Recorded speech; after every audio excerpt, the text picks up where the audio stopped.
Are you stubborn and are going to refuse to call the Gulf of Mexico anything else? Well, let me show you how to set your Google Maps so that you won't have to see it.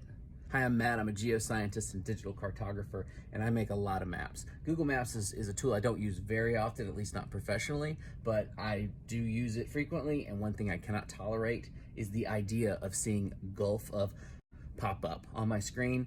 I don't need that for my own mental health, and so we're gonna cut that off right now. All right, so here's what we're gonna do. We're gonna preemptively do this. Google Maps has not updated their databases yet, so it still reads Gulf of Mexico.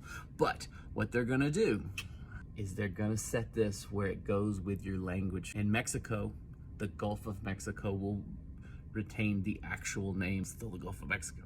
So we need to set our language settings to Latin American Espanol.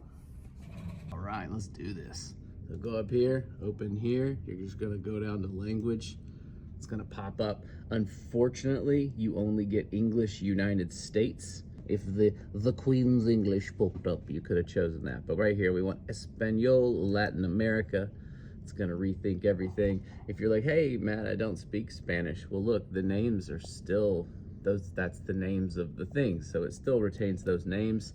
You may go, well, there's a little bit of Spanish up here. Well, good for you. You need to learn Spanish anyways. This should read Rio Bravo. Boom. Golfo de Mexico. Just saying. I'm not calling it that. So the Golfo de Mexico it is. Cheers. Look at all the cool geology in the Golfo de Mexico. Look at that.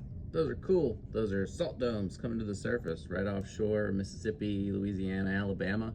Really cool.